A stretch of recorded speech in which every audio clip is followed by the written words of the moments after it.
Friends, welcome back to Purna family channel. ఇప్పుడు ఒక మంచి మోటివేషన్ స్టోరీతోనే మీ ముందుకైతే వచ్చేసాను. తప్పకుండా వీడియోకి అయితే ఒక లైక్ అయితే ఇవ్వండి. ఇలాంటి మోటివేషన్ స్టోరీస్ మన ఛానల్లో ఉంటే తప్పకుండా వాచ్ చేయండి.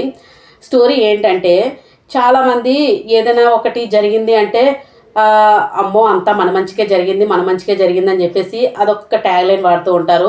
మంచిదే, ఏదైనా మన మంచిగా జరుగుతుంది, మన చెడుకు జరగాలి అని ఎప్పుడు అనుకోం కదా. మన మంచిగా జరుగుతుంది, అంతా మన మంచిగా అని అనుకోవాలి. ఏది చెడు జరిగినా కూడా దేవుడి దయ వల్ల మన మంచిగా జరిగింది అమ్మయ్య అని అనుకుంటాము. అలాగే దానికి రిలేటెడ్గా ఒక మంచి స్టోరీ అయితే ఉంది. తప్పకుండా వాచ్ చేయండి. వీడియోని అయితే ఎక్కడ స్కిప్ చేయకండి.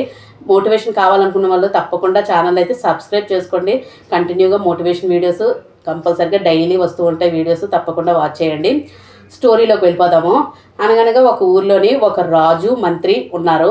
ఆ రాజు మంత్రి వేటకైతే వెళ్తారనమాట. వేటకు వెళ్ళినప్పుడు ఏం జరుగుతుందంటే, అక్కడ సింహం అయితే ఉంటుంది. సింహాన్ని వేటాడతారు. వేటాడిన క్రమంలోనే సడన్గా రాజుకైతే చిటికిన వేలు అయితే కట్ అయిపోద్ది అనమాట. ఈ చిటికిన వేలు కట్ అయిపోతే చాలా బాధపడతాడు. అమ్మో నా చిటికిన వేలు కట్ అయిపోయింది అని బాధపడుతూ ఉంటాడు.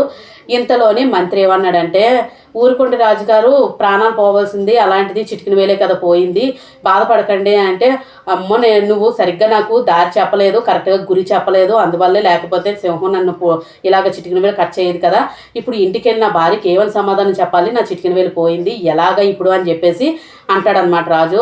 అదేంటండి రాజుగారు అంత మాట అంటారు, ఏం పర్వాలేదు, మన ప్రాణాలు ప్రాణాలు నిలిచాయి, చిటికిన వేలకి ఏముందండి, ఏ బంగారంతో లేకపోతే ఈ వెండిదో ఏదో ఒకటి వజ్రాలతోటిదో ఏదో ఒకటి తయారు చేసుకుందాము చిటికిన వేలు, అంతేగాని మన ప్రాణాలు పోతే మళ్ళీ వస్తాయి ఏంటండి, ఏది జరిగినా మన మంచికే, అంతా మన మంచికే జరిగింది అని చెప్పేసి అనుకోండి, అంతేగాని ఎంత బాధపడకండి అని చెప్పేసి అంటే మంత్రి. అప్పుడు రాజు ఏంటంటాడంటే, ఏంటి నేను ఇంత బాధపడుతుంటే నా వేలు పోయిందని అంతా మన మంచిగా అని అంటావా, నీకెంత పొగరు అని చెప్పేసి వెంటనే ఖైదు చేస్తారు, జైల్లో పెట్టేస్తారు మంత్రిని, అంత పొగరుగా మాట్లాడుతున్నాడు అని చెప్పేసి. అయితే సరే, అక్కడితో క్లియర్ అయిపోయింది ఆ విషయం. కొన్ని రోజులు పోయిన తర్వాత ఏం జరుగుతుందంటే, ఆ రాజు ఏం చేస్తాడంటే మళ్ళీ అడవిలోకి వెళ్తాడు వేటకి. మళ్ళీ అడవిలోకి వెళ్ళినప్పుడు అక్కడ కోయిదోరలు కొండదోరలు ఎవరో ఒకరు ఉంటారు కదా, వాళ్ళు ఏం చేస్తారంటే, రాజు పడుకొని ఉంటే తాళ్ళతోని ఫుల్ కట్టేస్తారనమాట. కట్టేసి తీసుకొని వెళ్తారు మోసుకుంటూను. వాళ్ళకి ఒక ఆనవాయితీ ఏంటుందంటే, ఎవరైనా రాజులు కానీ ఎవరైనా మనుషులు కానీ ఎవరైనా దొరికితే వాళ్ళకి ఏమైనా ఉంటారు, అలాంటివి ఏమైనా దొరికితే బలి ఇవ్వాలని చెప్పేసి ఏదో ఒకటి ఉంటుంది కాన్సెప్ట్. అలాగా బలి ఇద్దాము, చక్కగా రాజు దొరికాడు కదా అని చెప్పేసి శుభ్రం తాళ్ళతో కట్టేసి తీసుకెళ్తారు. అక్కడ పూజలు అయ్యి చేసి స్టాచ్యూ దగ్గర అక్కడ నిలబెడతారనమాట తాళ్ళు కట్టేసి. సడన్గా తెలివి వస్తుంది రాజుకి, అమ్మో నన్ను చంపేయడానికి చూస్తున్నారు ఏంటి, నేను ఎంత అని చెప్పి భయపడుతూ ఉంటే సడన్గా అప్పుడు తన చిటికిన వేలు చూస్తారనమాట. చిటికిన వేలు చూసేసరికి లేదు. చిటికిన వేలు లేకపోయేసరికి అప్పుడు వాళ్ళందరూ అనుకుంటారు ఇలాగా, అంటే వాళ్ళ నియమం ఏంటంటే, మనిషిలోని ఏదైనా ఒక అవయవం లేకపోతే దానికి బలి ఇవ్వడానికి అనర్హులు అనమాట. అయితే ఇంక మనకు పనిచేయది బాడీ పక్క పంపించేయండి, మనకెందుకు వేలు లేని అని చెప్పేసి అంటారు. అనేసరికి బతికిపోతాడు అనమాట రాజు. అమ్మయ్య అని గుండెలు దడ కొట్టుకుంటాయి. ఇంటికి వెళ్ళిపోతాడు జాగ్రత్తగా. వెళ్ళిపోయిన తర్వాత ఒక్క నిమిషం ఆలోచిస్తాడు, బాబోయ్ నేను బతికి బట్టకట్టాను, లేకపోతే ఈ పాటి నా ప్రాణాలు పోదునని చెప్పేసి ఒక్కసారిగా ఆలోచించి జైల్లో ఉన్న మంత్రిని తీసుకొస్తాడనమాట. మంత్రిని తీసుకురమ్మని చెప్తే బట్టలు మంత్రిని తీసుకొచ్చిన తర్వాత మంత్రితోని ఇలా అంటాడు, ఈరోజు ఏం జరిగింది తెలుసా అంటే, ఏమైందండి రాజుగారు అని అంటే, నేను ఇలా వెళ్ళేసరికి నన్ను బలిద్దాం అనుకున్నారు, నా వేలు లేకపోయేసరికి నన్ను వదిలేశారు, అంతా నా మంచిగా జరిగింది అని చెప్పేసి అంటాడు.